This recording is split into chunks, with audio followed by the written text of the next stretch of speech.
Okay, I'll call this meeting of the City of Kerrville Planning and Zoning Commission to order. Dorothy, would you call roll, please? Yes, sir. Bob Waller, Present. Garrett Harmon, Here. Don Barnett, Here. Michael Siegerman, Here. Rustin Zuber, Here. Here. David Jones, Here. Martin Leonard. Thank you. All right, we have a quorum.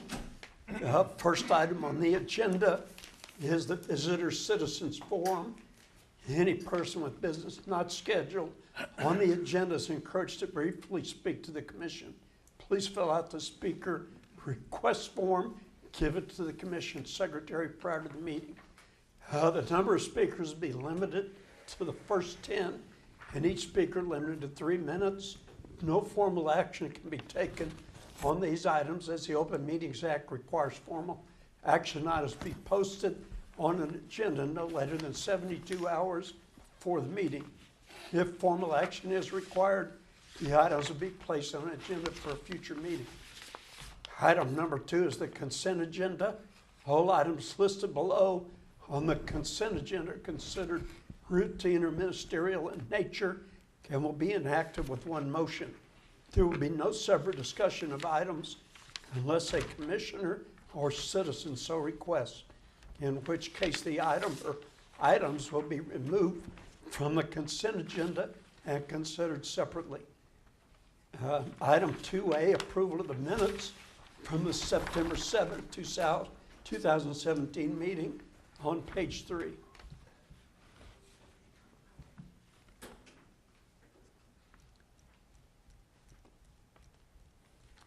I have one comment on page 3.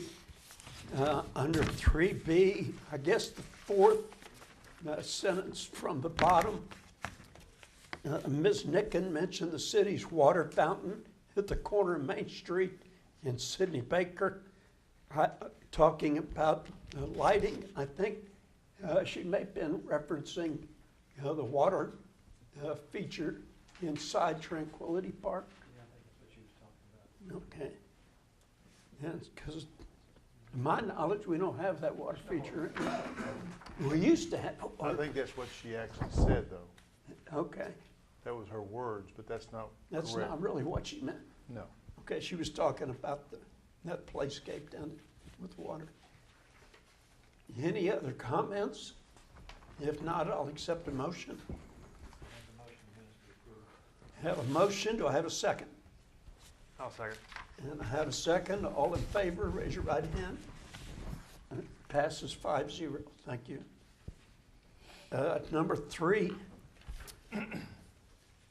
3 is consideration and action. 3A, consideration and action of a replat. Consideration and action of a replat of 5.608. I think that should be acres after that. Located at 1709 Water Street, described as lots 1 through 6, block 9. The abandoned portion of 8th Street and lots 1 through 5, block 10, J.A. Tivey's addition to the City of Kerrville, recorded in volume P, page 16, plat records, Kerr County, Texas, file number 2017-026. Sabina?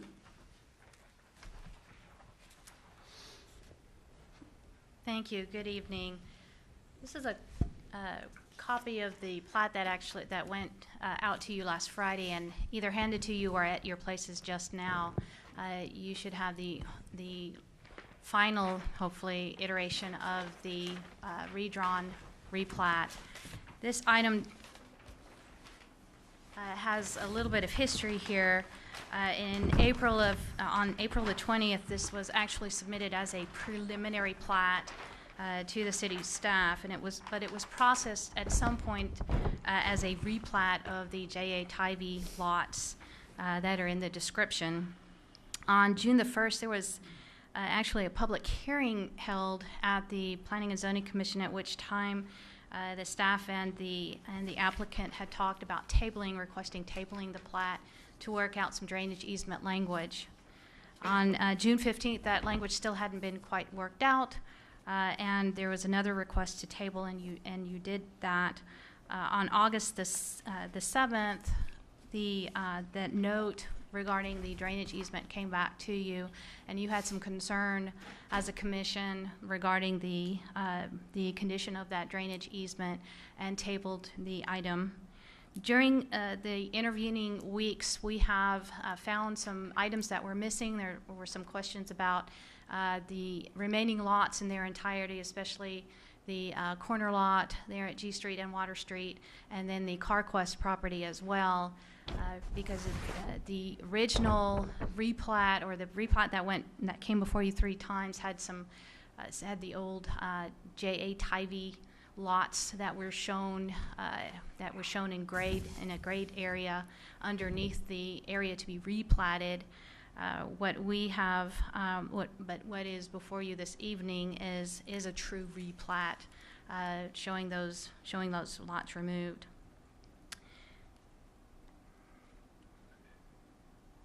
With regard to the drainage easement, that was actually addressed with the H Street abandonment. There was a request for a portion of H Street to be abandoned that came through our process prior to the replat coming to the commission back in January of this year. That went to the city council, and the city council did agree to abandon a portion of H Street. But H Street was a means of conveying drainage, stormwater, and therefore one of the conditions, there were 4 conditions. One of the 4 was that there would be either 2 or 1 could be combined. The 2 could be combined into 1 drainage easement, and that is why we had some back and forth on the staff as far as the exact wording of what that drainage easement needed to look like, where it needed to be, and what the note needed to what the note needed to say. The concerns that I heard you express at that August 7th meeting had to do with the potential erosion of that area, because the drainage easement does contain it and is overlapping with the parking lot. And at that time, there were questions regarding the crushed granite that had been installed on the property. Since that time, there was a request by the applicant to have that surface be considered to be to meet the zoning ordinance. The ordinance requires concrete or asphalt, but it does allow permeable pavers as an alternative to the asphalt or concrete. Done some research into that. The pavers terminology threw us off for a little while, but I did some additional research into low impact development regulations of some other cities, but in particular of Fredericksburg, and that is in one of the attachments that is attached to your staff report. And the city engineer and the public works director did look at the treatment of that of the drainage easement and as it exists on site, and actually coined the maintenance verbiage that is on the revised plat that is before you. If you'll recall, originally we had a little bit different language, and it was just handwritten on the version that came before you last time. This is just to show you the portion of the regulations in Fredericksburg that I found that does list gravel as an all-weather surface. We also received letters from the applicant's engineer, one regarding the subgrade of the parking lot, specifically the fire lane that is contained within the parking lot. I know you can't read this, but there's a version of this in your packet that you could probably read better. And then a follow-up letter concerning the actual surface, that there is an emulsifier that has been added to the granite to assist in retarding erosion on the site. And with that, That is all I have for you on this item. We do recommend approval of this replat.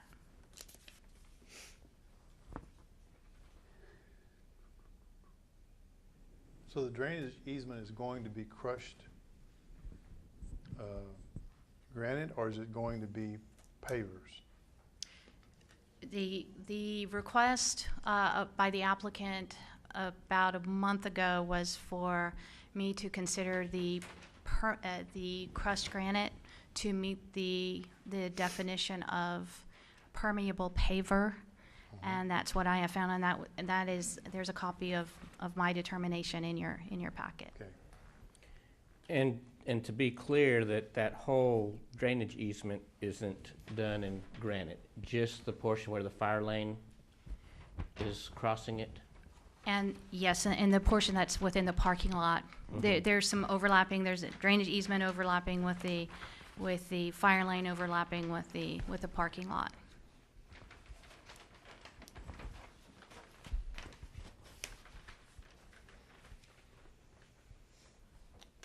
John, can I ask you a question? You're the engineer on this that provided this information. You put in here the addition of 6 by 6 inch limestone blocks has been provided along the perimeter of the fire lane to maintain the integrity of the surface. Can you feel that's sufficient to maintain that? We came back and repaved 2 sections that we thought may have some drainage issues. So we went ahead and put concrete surfaces at the low spots in 2 locations there. Everything else looks like it won't be a problem. Did you do any kind of compaction testing, or did the developers? The 95% is what the guy that put the base down, that's what we asked for, 95% compaction. Okay. According to the fire department, they wanted just be able to drive a fire truck. That was my question, 911 Right. vehicles going down there. Right, and the fire department had already signed off on all that. They felt comfortable with that? They felt that it was good. And I think also it you need to bear in mind with, not just with granite, but with any fire lane surface, if it becomes to where it's a problem for EMS or the fire department, it'll need to be repaired or maintained. But as long as the fire marshal is signed off on it, I'm good with it. Any other questions from the commissioners? I'll make a motion to accept this replat as presented. I have a motion to accept as presented. Do I have a second? I'll second. I have a motion and a second. All in favor, raise your right hand. All opposed, same sign. Passes 5-0. Sabina, thank you for doing that extra work to get this where it needs to be. I appreciate it. Item number 4 is discussion items. Item 4A, discussion item ordinance amendment. Discussion regarding pending ordinance amendment as it pertains to wireless telecommunications facilities.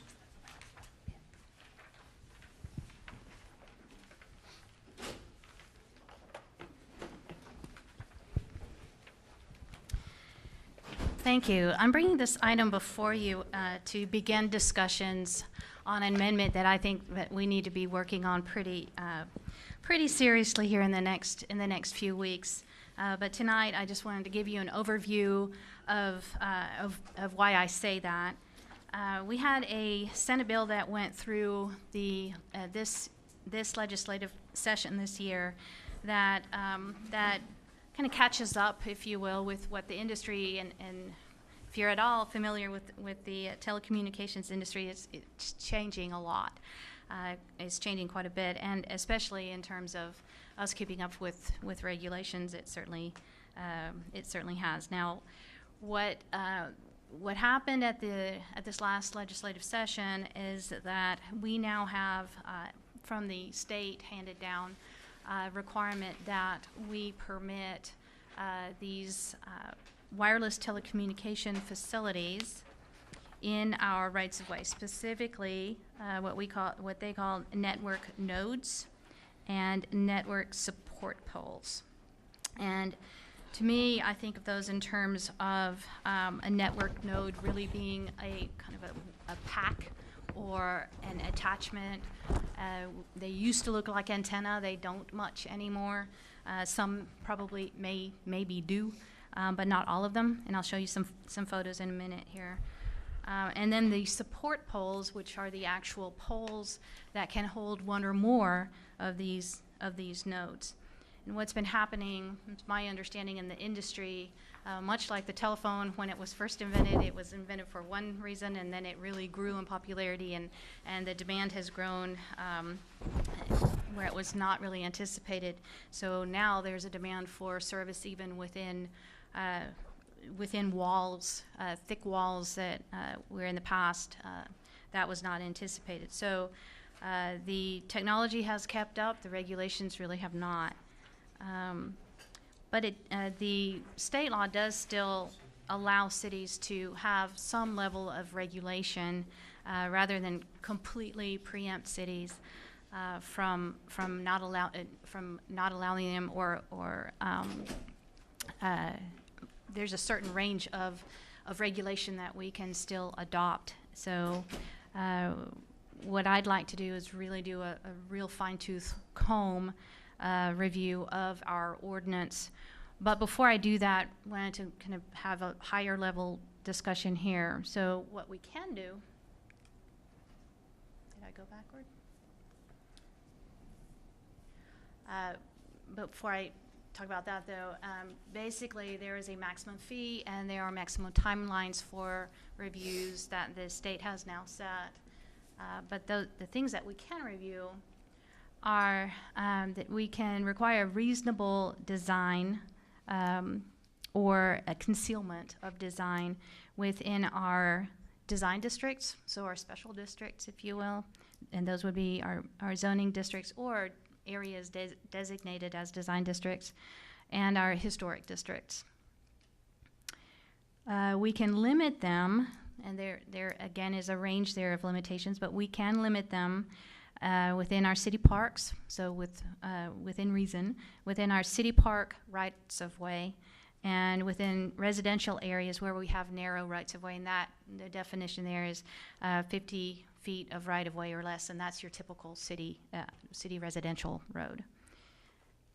And then we can also, and I think within certain limitations, we can require underground installation of the what they call transfer facilities, which are the lines, the fiber optic lines, and any wires connecting there. The current ordinance that we have in place here was adopted in '03.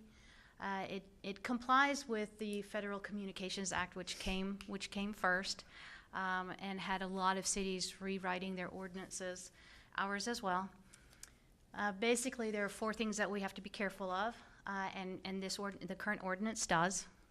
But as we go into the future, we just need to be aware of these as we're having these discussions, that we cannot prohibit the provision of wireless telecommunication service. We cannot deny based on a local finding that the emissions are unsafe, that there are federal standards, and as long as the emissions meet those standards, then we cannot come back in and declare them unsafe. We have to have a timely review process, and of course that now is much more fine-grained with the state law. So if we comply with state law, we definitely comply with this federal regulation. And if we deny one of these facilities later through our process or through the ordinance, then we have to have that denial in writing and have substantial reasons for that denial.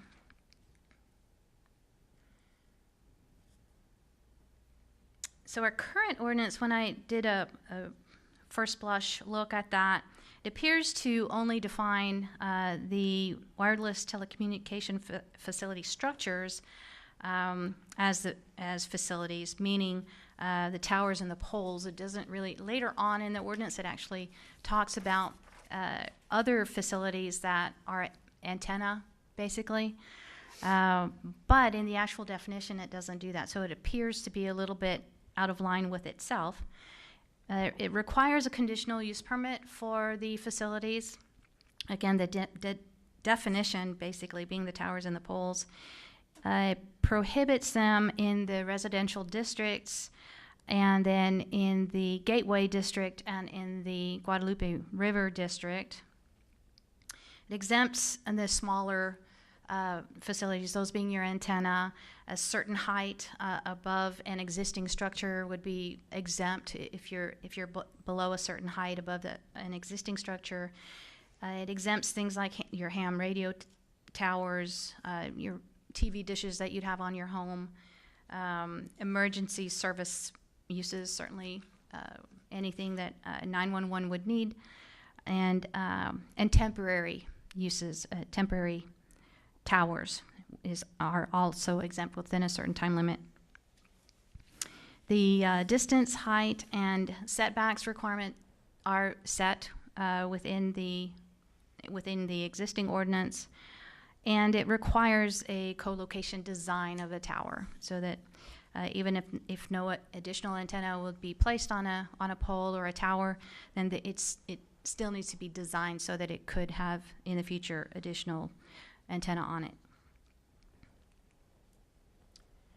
The current ordinance also includes aesthetic requirements regarding screening or fencing. There's a prohibition of advertisement or signs for commercial businesses. There's a requirement that is, well, it leaves a lot of interpretive authority in there where there's no adverse impact on historic structures. And through the conditional use permit process, that a determination of what would be considered stealth could be applied as conditions of approval. Also, the current ordinance has a process requirement for site plan review. It requires an alternatives assessment. So if you're going to request authorization for a pole, then you need to also show what other sites that you have looked at. There's a visual impact analysis that's required, and verification of that you're meeting all FCC requirements, and EPA, national EPA compliance is also required, and certainly just that we have verification of that, and a willingness that you will co-locate. So not only do you have to design your pole or your tower, but also that you are willing to allow other antenna to locate on your. And then I found a few examples because I myself was not sure exactly what these nodes or poles would look like. So at first I just have some drawings that I found online. So basically what the industry is now showing within their own training materials is where I found these. I called Dorothy earlier this week to see if we had any kind of a map of where all the current towers are located. Here we don't. And I'm you not. don't, so- I'm not aware of any, but I can dig deeper to see if we Yeah. have anything like Whoever's that. putting these up must be following some procedure. And there is, because of that distance requirement, that if and when a conditional use permit ever came through here, and I haven't had the time to do the research there, but I'll do that through this process, is to see if we have, if we've processed any through here for conditional use permits, and show So where they- those They may where not be those are. coming through here because they're already in compliance. I'm sorry, say that. They may not be coming through here because they're in compliance, they're within the zoning requirements. They're meeting whatever needs to be met Well, by the ordinance. if they are for sure a tower or a pole, then they wouldn't be permitted at all in the residential districts right now under our current ordinance. If they're located in any other district, they would have had to have come through the conditional use permit process unless they were existing. So Wouldn't they require an installation or construction permit to put out through the city? Technically, yes, and so what I'm saying is if there was a conditional use permit that was submitted before and came to you, then I'll do that research and bring that back to you.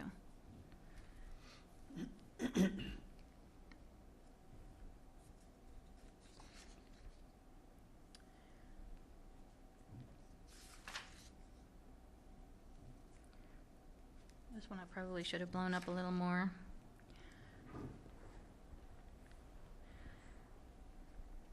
So this is showing to me kind of the old style or the larger tower, and what we're looking at is when a word that I found that when I started to do my research here was the word discrete.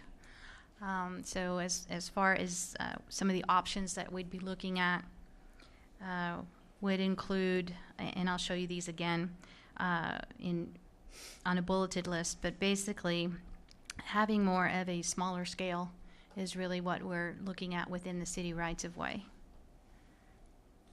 Still somewhat tall as far as the, you know, when you look at this in relation to a human scale. But I think what we're looking at for these types of facilities would be about the height of a light post. But all the way down to something really small, like the node looking more like a wall pack, if you will.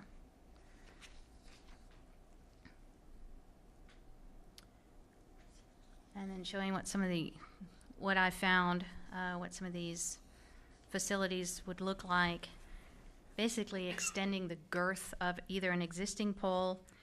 I can't tell whether these were put in specifically for the antenna or the node, or if they were attached to an existing lamppost.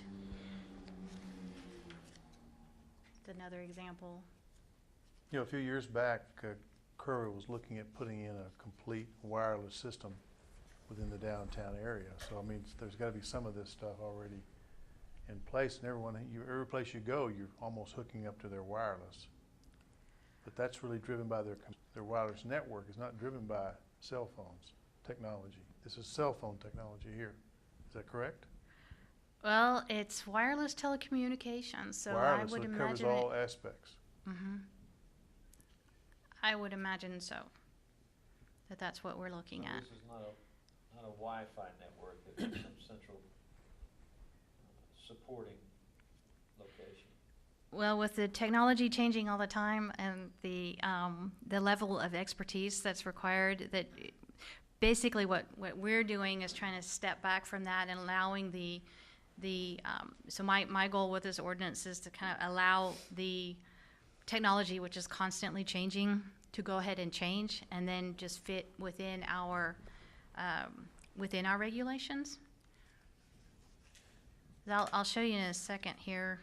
So these are just some more examples. This is an example of an additional height, and this has been what a lot of regulations do, which is if you are going to take an existing structure and add X number of feet to it, that you would still be exempt.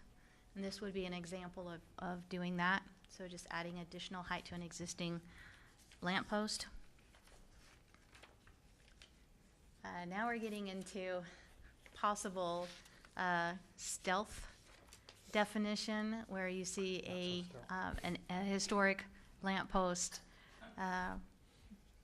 but you see definitely that it has another function.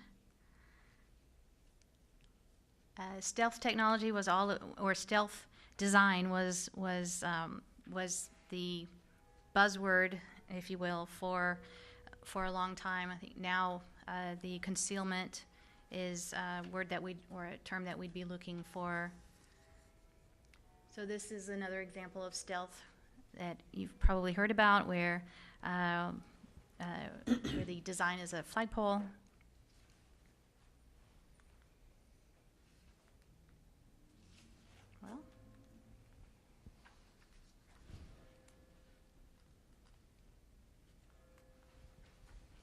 Don, I think what they're talking about here is more municipal Wi-Fi as opposed to everywhere you go.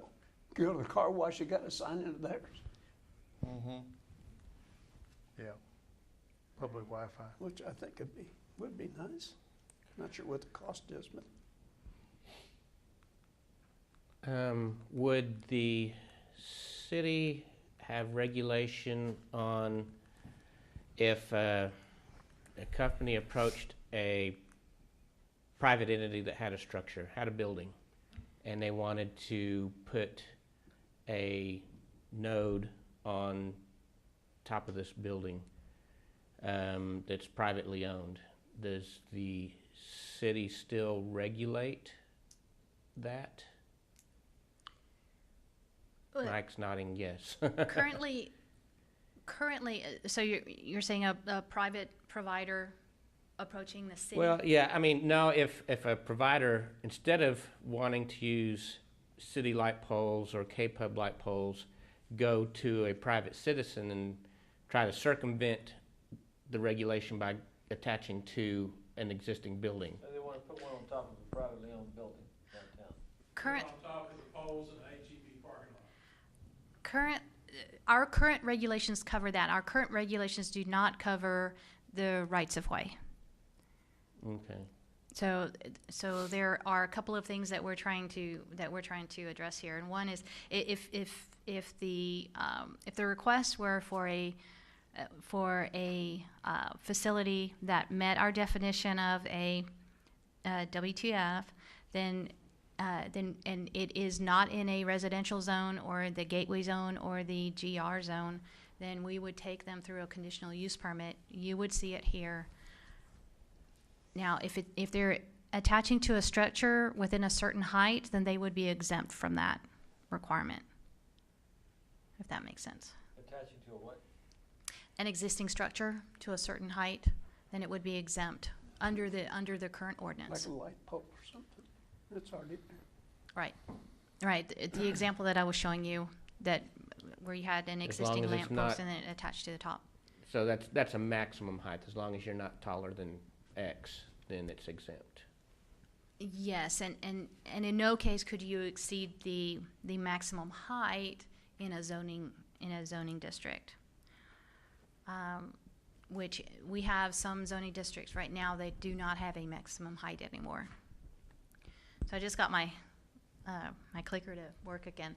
So here we have some more examples of the quote unquote stealth technology, which and then here we have Arizona. another one that the stealth design here was a flagpole, and I guess palm trees. It's interesting. Clever.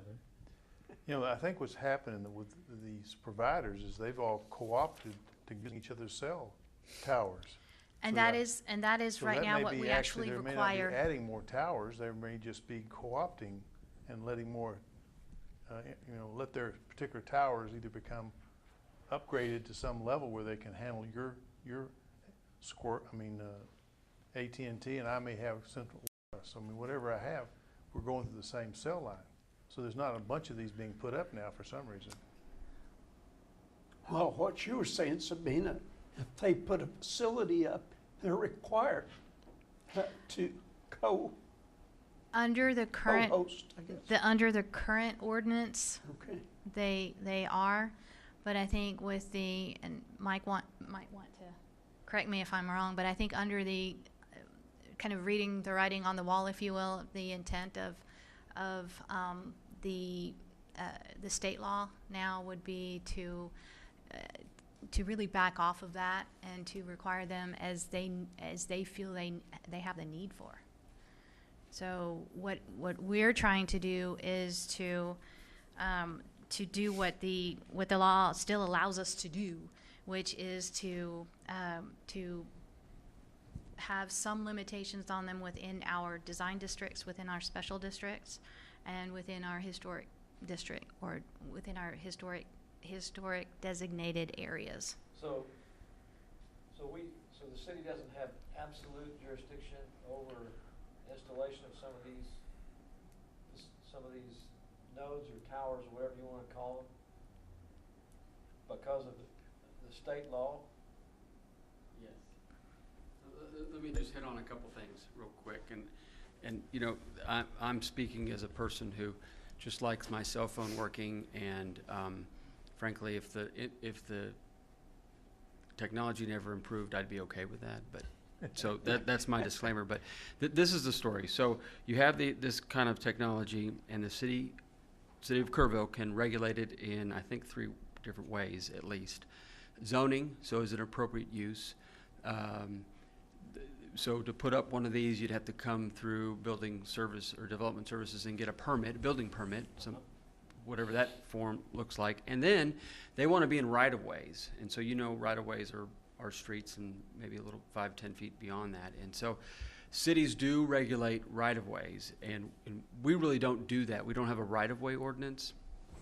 So when they first came to us, it's probably been a year ago, I told the city, you know, we don't have a right-of-way ordinance. That's where they want to be. We can really tell them, we don't want you here, because we haven't opened up a right-of-way for this or anyone else. Now, the bigger cities love this stuff because they're, you know, arguably their citizens clamor for technology and all that stuff. But but we were unlike that. So in other words, if we were to allow them to come and get in our right-of-way, then we can't arbitrarily prevent the next one. So that was something I was trying to get staff to be mindful of. Well, lo and behold, other cities were doing that as well, saying we don't want you here. Go find private property to locate on. Bernie did that, and so they went to the state legislature, and that did 2 things. One, we've got to let them into our right-of-way, and then when we let them into our right-of-way,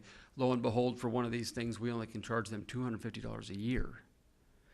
So that has brought up a whole new can of worms, and there's probably a 15 to 20 member group of cities that are actually suing the state because they're saying you're giving away public property without enough money coming back in. Yeah. Right. So that's out there. I don't think that's enough to kind of stall us from doing the right thing, which is to get our ordinances up to date and in place and be prepared for these folks to come back, because they will.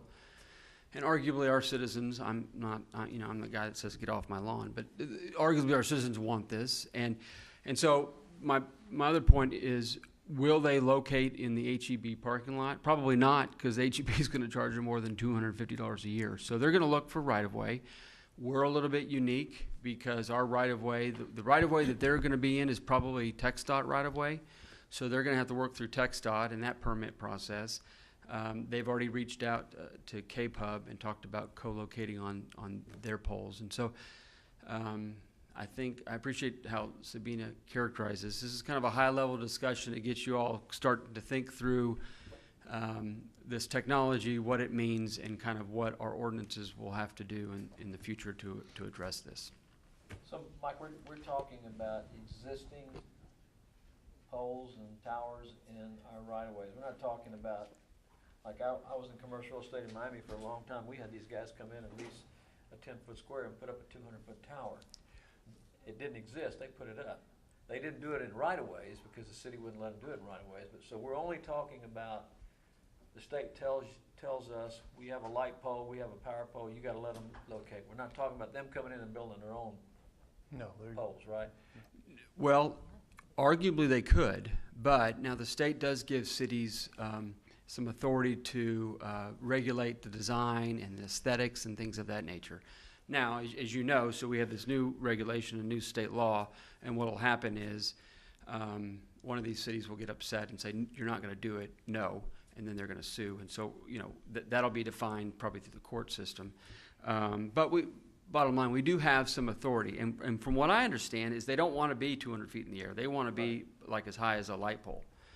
And they want to be on light poles because they don't want to add their poles. Now, this might not be the gospel truth, but in talking to the city attorney, who's now retired from the city of Fredericksburg, she told me they wanted it and they allowed them in, and lo and behold, they came in their historic district and they really messed some stuff up. They really, caused some people to say, that doesn't look good. That's not kind of what we talked about. So she told me, you really need to get really good design manuals and adopt some stuff that you can push at them and say, okay, yes, you have a right to go in our right of way, you have a right to go on a K-pub pole, but you have no right to be beyond maybe 2x2 or something, whatever the standard is. So there's just something for y'all to start thinking through, and I do think, I don't think it's Wi-Fi, I think it has, it's cell service, and what it is, I don't know if y'all go to big, large sporting events, but sometimes you go to a large sporting event and you have no cell service. Well, these are intended to kind of alleviate that and allow more kind of connections to the cell and more power. And so they want, I've heard in Kerrville, starting off, they want 3 to 5 at various, probably strategic locations. I've told them, I've told staff, my recommendation is, say, well, could they use the library? I mean, that would kind of help us, help them maybe. But they haven't come back, because I think they're probably pretty busy now that the market is opened and they're out there blowing and going. So we're talking about like Sprint, AT&T, They're like a sub for one of those. Okay. Like the ones coming in, I think services. They're all using the same guys. The provider is really one guy who feeds it to all of them. Yeah.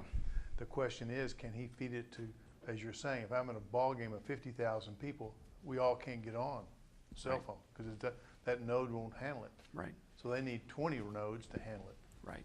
which And they can do this in a is- ball field Right. easier. Right. Kerrville is going to be, they're going to run down the right of ways Right. where they see people using it. Yes. They're going to study intersections. where people need it. Yes, sir. That's why it works. Yes. And this is the other component. This is the 5G. I guess that's what we're going to next, 5G. So this helps them get into that Yeah. technology. I mean, it's where it's going. Yeah, sure. There's no more landlines. It's over with. Right.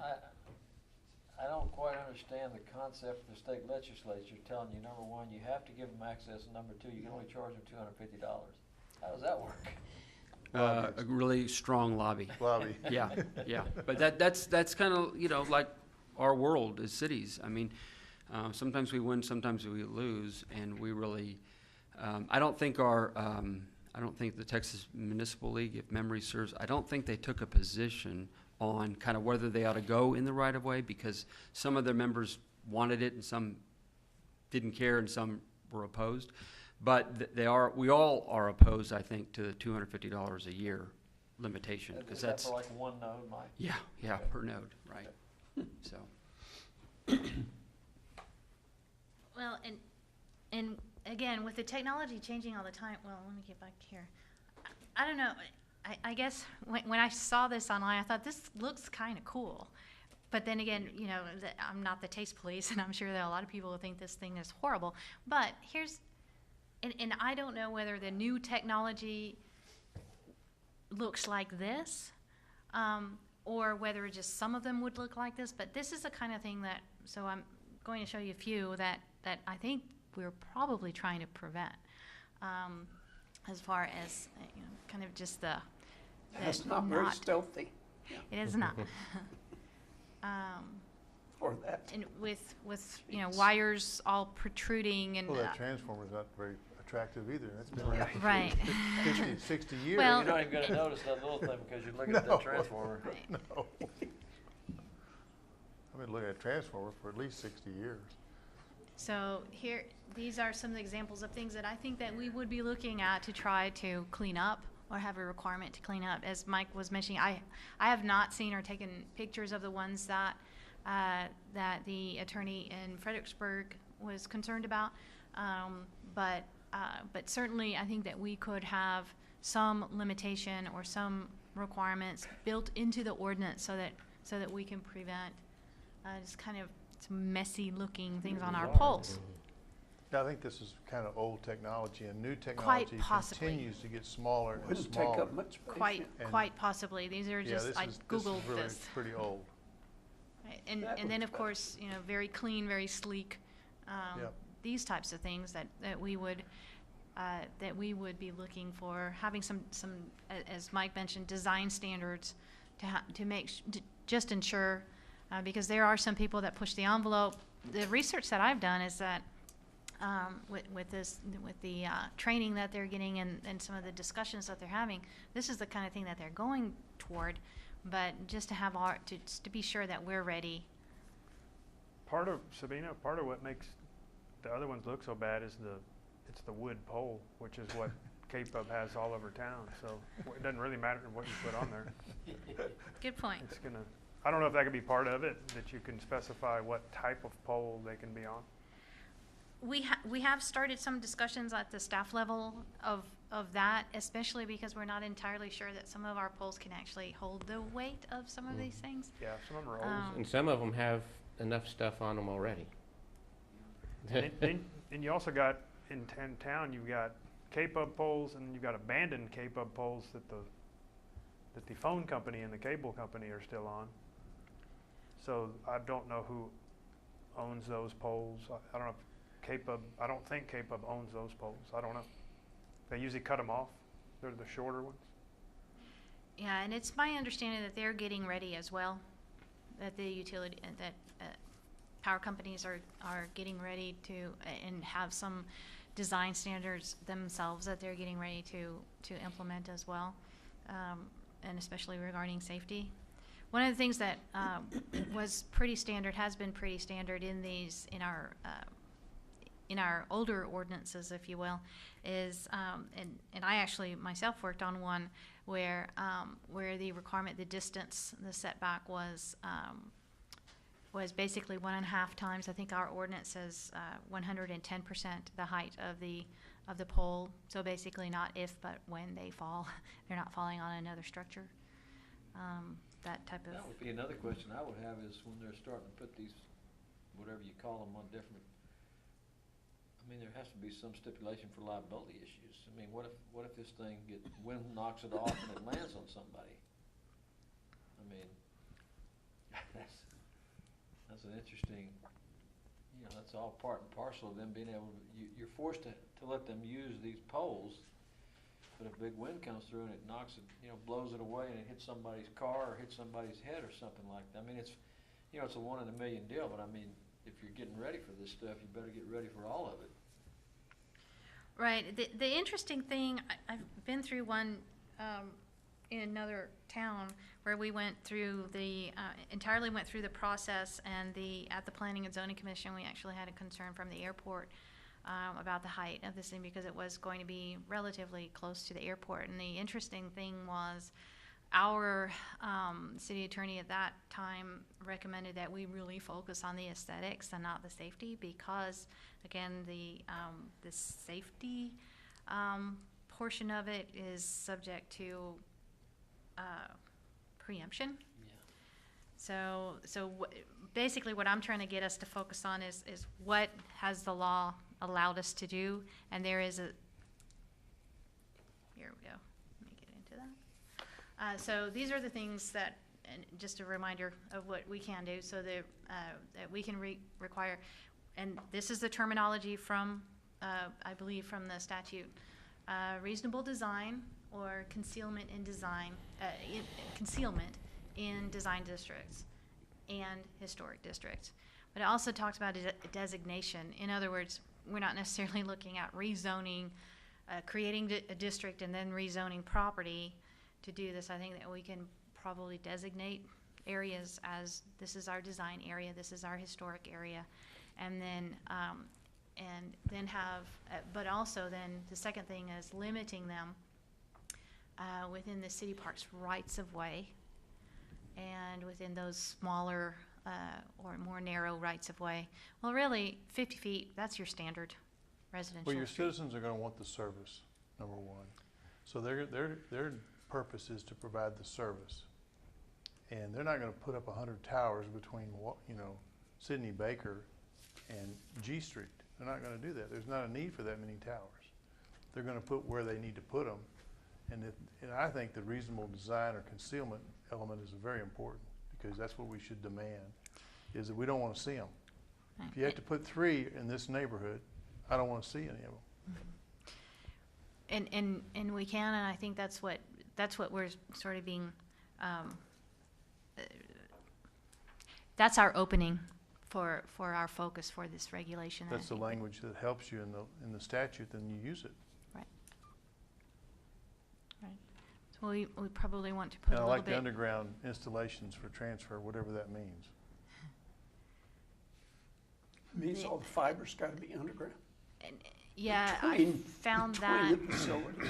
Well, and my there point was is a to put everything stipulation that underground. perhaps we Not a have very that. good tower signal, though. So these are the areas that I would recommend that we focus on as we move forward, these three Sounds here. good. Thank you. Okay, and I will continue my research and then bring that back, including where we may have had some in the past, but like I said, the technology has been changing so fast and furious that we want to leave the ordinance pretty basic and just really focus on those areas. Okay, item 4B, discussion item, ordinance amendment, discussion regarding pending ordinance amendment as it pertains to subdivision regulations, approval process. Okay, and I'm bringing this item forward to you really more to get your opinion on the potential of moving forward with an ordinance amendment to our subdivision ordinance. Basically, right now, the areas that you see underlined here on this slide are areas where the Planning and Zoning Commission plays a role. This is more what I have for 28 years worked in this environment, where basically you see a preliminary plat. During a preliminary plat, you see the general location of roads, generally what the lots, how the lots are going to be configured in the blocks. But those areas are not yet pinned down, and the whole purpose of having the two-step process of a preliminary plat, Comanche Trace is a really good example, where you see a preliminary plat of an area. What we look for from a planning standpoint is, are there any major roads that need to be considered? Is there any realignment perhaps of a collector road? For instance, we compare the preliminary plat to the comprehensive plan, specifically the thoroughfare plan, the land use plan. That's where the comprehensive plan and so there are two things that we look for in a platting process at that higher level, and that is compliance with the comprehensive plan as well as the subdivision ordinance. So with that, then getting a general approval from the commission, that gives then the developer, the applicant, then reasonable assurance to move forward with what is more expensive, which is the design of actually the engineering costs of designing the infrastructure, the depth and the length of water and sewer, the stormwater, those types of things, and certainly the roadways. Then what I'm used to seeing is a final plat, then in the two dimensions coming back to the commission, but at the same time the developer has submitted it as part of the submittal package, the two-dimensional plat that comes before the commission, but our engineering staff is reviewing the infrastructure plans at the same time. Once the Planning and Zoning Commission then approves the plat, then we're in planning, we're in waiting mode. The infrastructure is approved by the engineering staff. They go out and they build the streets and the public water and the wastewater. Those get inspected and approved by by engineering staff or public works, and then the plat is ready for filing at the courthouse.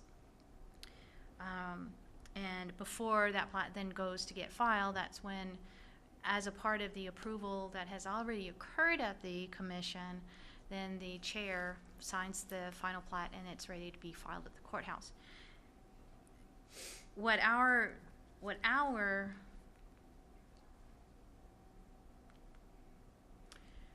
City of Kerrville Subdivision Ordinance does is it actually requires the infrastructure not just to be designed, but also to be installed before you see the two-dimensional final plat and approve it. What that does is the way that I describe it is it's a difference. You wear a different hat in both instances. Under this ordinance, you're basically wearing very similar to signing a certificate of occupancy versus signing a building permit, if you will. So essentially, what you're doing is coming in after the fact and have very, very little opportunity to say, "Whoa, this got missed," or this really wasn't in compliance, and we should have said that at the preliminary plat stage, but we don't think that this really complies with our regulation. But the way that our ordinance is set up, at that point, there is very little discretion. So I've listed kind of the cons that I see in the current ordinance. So basically, this would require the submittal of the construction documents, the roads and the water and the wastewater, about 1 or 2 years before you ever see the actual two-dimensional final plat, in order for us to comply with the time requirements, because we only have, by state law and by our current regulations, 30 days or 21 days. There's actually a little bit of I'm not sure. It says 21 days, but it also says 30 days in our local ordinance. But the state law gives us only 30 days too. So there's no way that you can, as a developer, submit, get your engineering plans approved, get the infrastructure installed and accepted by the city staff, by the engineering and public works staff within 30 days. So basically, what you'd see us do is rejecting final plat submittals at the front counter, and then it gives very little certainty to the applicant and to the developer. So the cost implication, when a final plat comes to the Planning and Zoning Commission, the cost implication for denying that plat or for approving it with conditions are significant. So the pros, this slide is mine. I honestly don't see Couldn't any. find any, huh? Of doing it the way, I do not know why the ordinance is worded the way that it is. I've asked around a little bit and haven't heard anything that would help me understand that. So my recommendation is that we draft that section of the approval process to go in the first method that I talked about with you, which was completely what I expected when I brought Comanche Trace Section 13 forward to you. I thought that was our process, and it wasn't. So my recommendation is, unless you think of a reason that I'm unaware of, that we move forward and just redraft that and clean it up. What's the approval process for that? Currently, I mean, for us to approve these changes you recommend?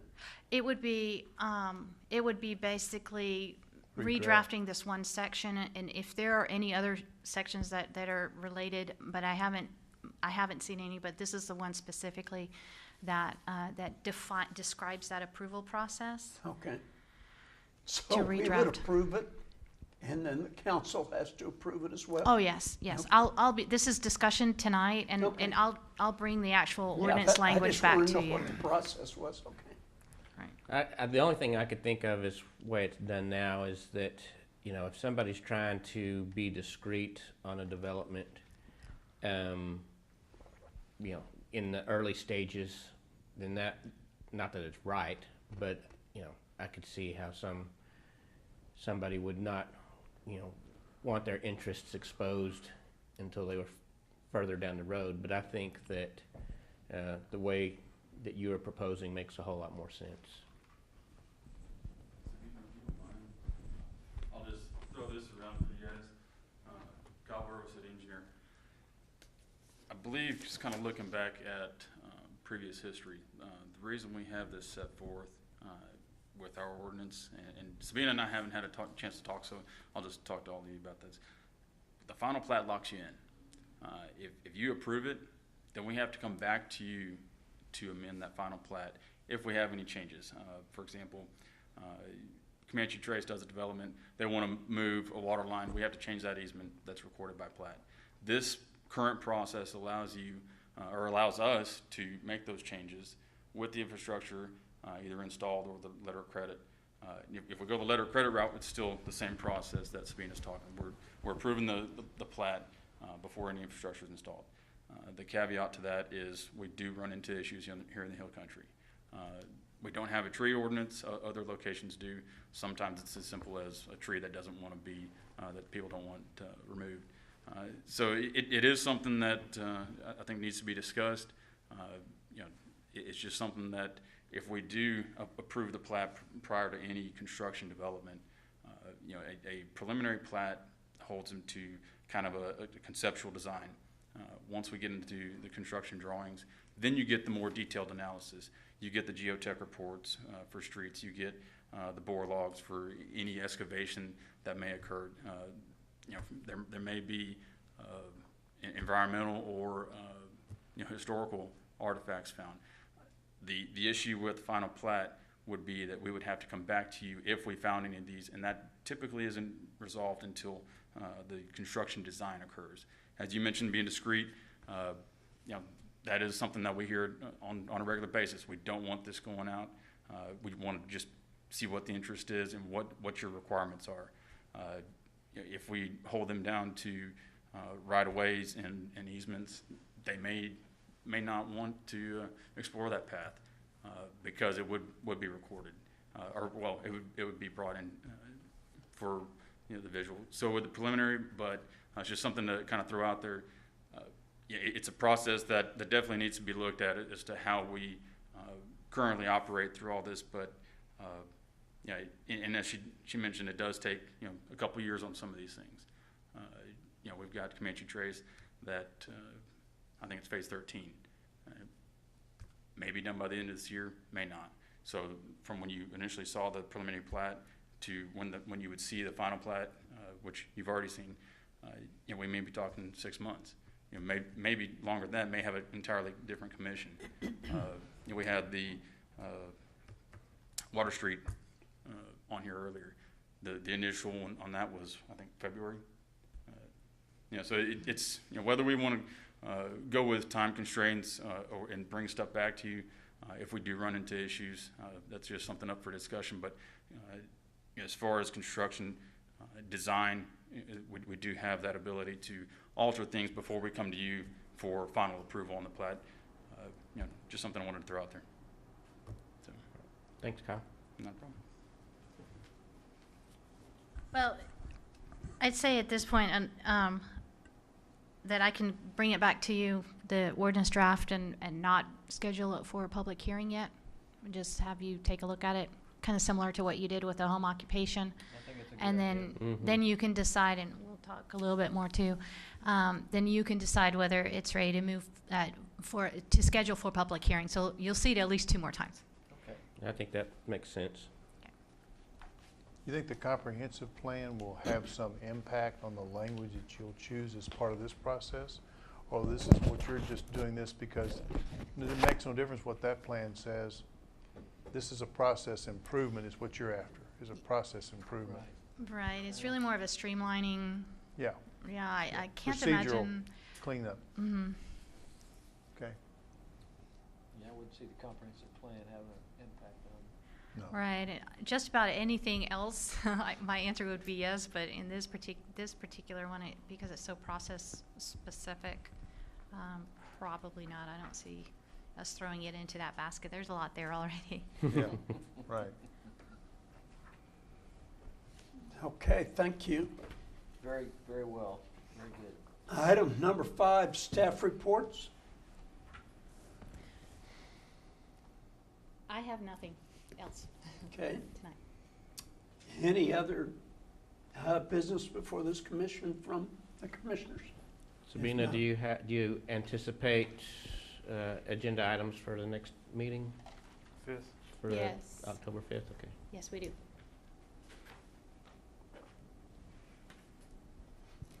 If nothing else, I'll accept the motion to adjourn. I move that we adjourn. Have a second? All in favor? Aye. Aye. Aye, vote. Thank you.